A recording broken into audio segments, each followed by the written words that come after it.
This is Alexandria Ocasio-Cortez, the Democratic Socialist Congresswoman from New York's 14th District. Recently, AOC held a virtual town hall for the month of July.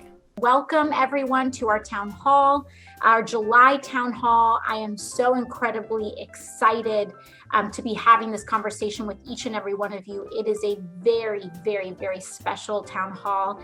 I think we are so lucky and so blessed. So blessed to not have to leave my luxury apartment in DC and have to talk to anybody in person.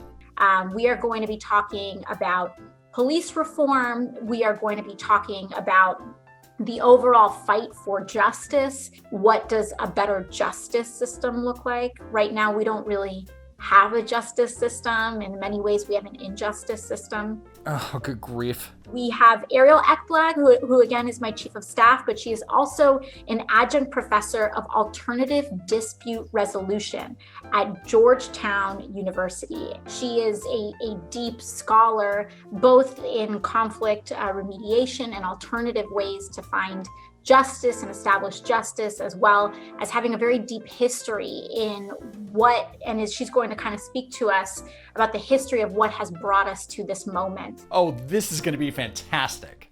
And so when we're thinking specifically about the criminal legal system and the disproportionate impact that and harm that it often does on people of color and on Black and brown bodies in this country, if we're asking how we got here, it's almost impossible to have that conversation without thinking about, the presence of something like slave patrols. What? There's a professor, Khalil Gibran Muhammad, who has done this fascinating and quite jarring research into the connection between modern day policing and slave patrols. Nothing like demonizing the police by dishonestly connecting them to the evils of slavery to fit your narrative. I'm not a criminal legal scholar, but I'm trying to learn and read and do thinking on these things. Then why are you giving us a lecture about it? In our current system, we often think of harm solely as interpersonal, right? And so an individual is harmed, and then if it is deemed criminal, the state will step in on behalf of that individual and advocate for their behalf in court, and then the person who did the harm will be punished. Right.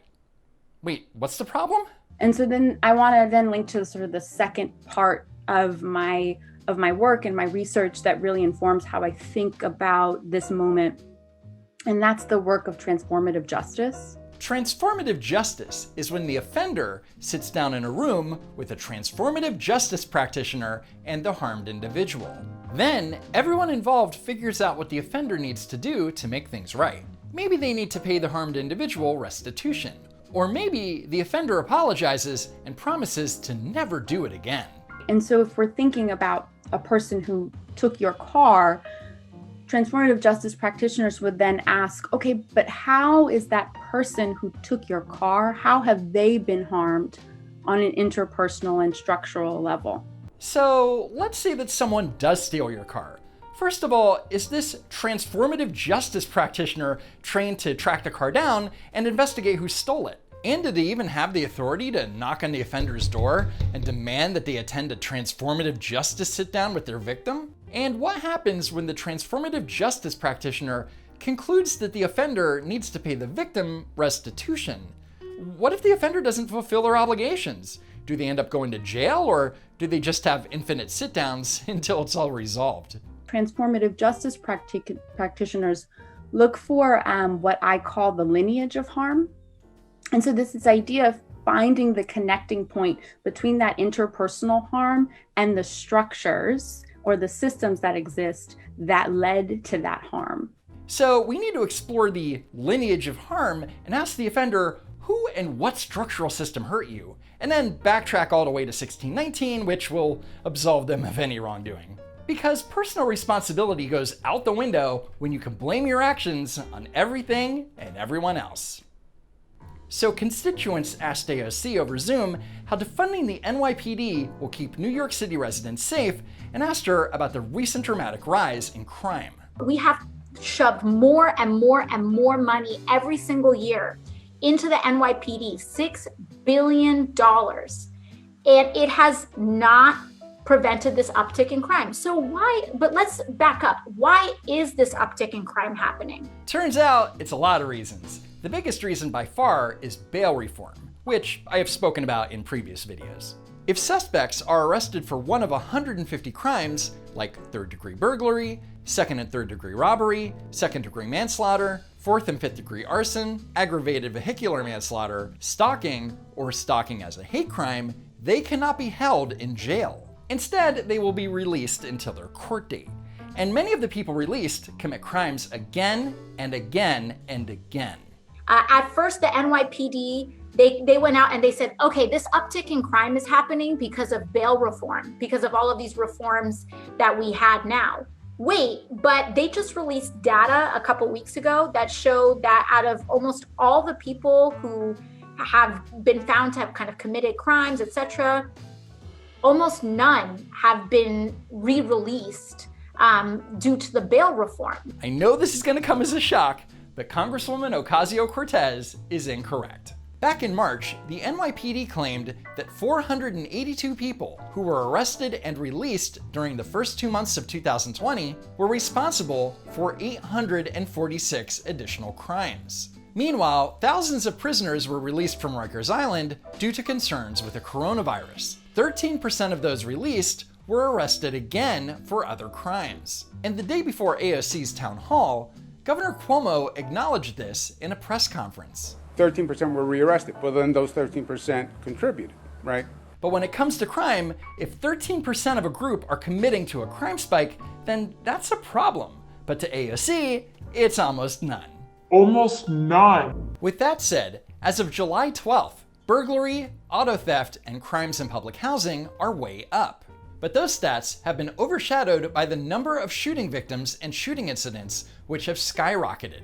But let's listen to criminal justice expert Alexandria Ocasio-Cortez tell us exactly why there's a crime wave. So why is this uptick in crime happening? Well, let's think about it. Do we think this has to do with the fact that there's record unemployment in the United States right now? The fact that people are at a level of economic desperation that we have not seen since the Great Recession? Maybe this has to do with the fact that people aren't paying their rent and are scared to pay their rent. But thanks to the Tenant Safe Harbor Act, renters experiencing hardship in New York State cannot be evicted for non-payment of rent during the health crisis. So no, AOC, no one is running out to commit crimes to pay their rent. And so they go out and they need to feed their child and they don't have money. So you maybe they're put in a position where they feel like they either need to shoplift some bread or go hungry that night. Bread theft is not the contributing factor to the overall spike in crime, and I can prove it. Bread stealing falls under petty larceny, which according to NYPD CompStat is down 15.6% compared to the same week in 2019. The big problem is shooting incidents, which are up 276.9% compared to the same week last year. And during that period, 35 people were injured in 28 separate shootings during the weekend, and at least 17 people were shot the following Monday. But according to AOC, they're shooting each other to feed their kids. I'm not sure how AOC can sit here and lecture us on criminal justice reform while refusing to acknowledge the existence of actual criminals, but yeah, whatever. So AOC continues to be an advocate of defunding the police, which would be fine if we lived in a crime-free utopia. All those billions of dollars somehow have not prevented the uptick in crime that we're seeing right now. And the definition of insanity is choosing to do the same thing over and over and over again, expecting different results. But we're not doing the same thing over and over. Instead, under pressure from the mayor and the city council, the NYPD was forced to disband their plainclothes anti-crime unit, which was laser focused on removing illegal guns from the streets. But AOC never mentions the number of shooting victims or the rising murder rate, which is up 23% compared to last year. Instead, she continues to focus on small crimes. If you commit a small crime in the eyes of the state, that frankly is a crime of desperation, of poverty, all of a sudden that is for some reason justification to snatch your body and trap you in a cage. And then when someone decides to steal a loaf of bread, we put them in a cage. In AOC's world, New York City is 19th century France, and if you steal a loaf of bread, you go to prison for 19 years. In reality, Jean Valjean might be arrested for stealing bread, but thanks to bail reform, he would immediately be released. And I can't say that I know the statistics on people stealing bread here in the city, but I'm gonna guess that most of them will never see a day in jail because our justice system has become way too lenient. Also, how many loaves of bread does AOC think are being stolen at any given time? Anyway, what's AOC's answer to stopping crime? Defund the police, give more to schools. Maybe if we actually funded schools, and instead of having 10 cops pat kids down on their way to class, maybe if they had 10 social workers or counselors or nurses saying, how are things going at home? 1 in 6 children in the New York City public school system is homeless. 1 in 6 kids. So if there are 1.1 million students that attend the New York City public school system and 1 in 6 are homeless, that would equal 187,000 homeless children.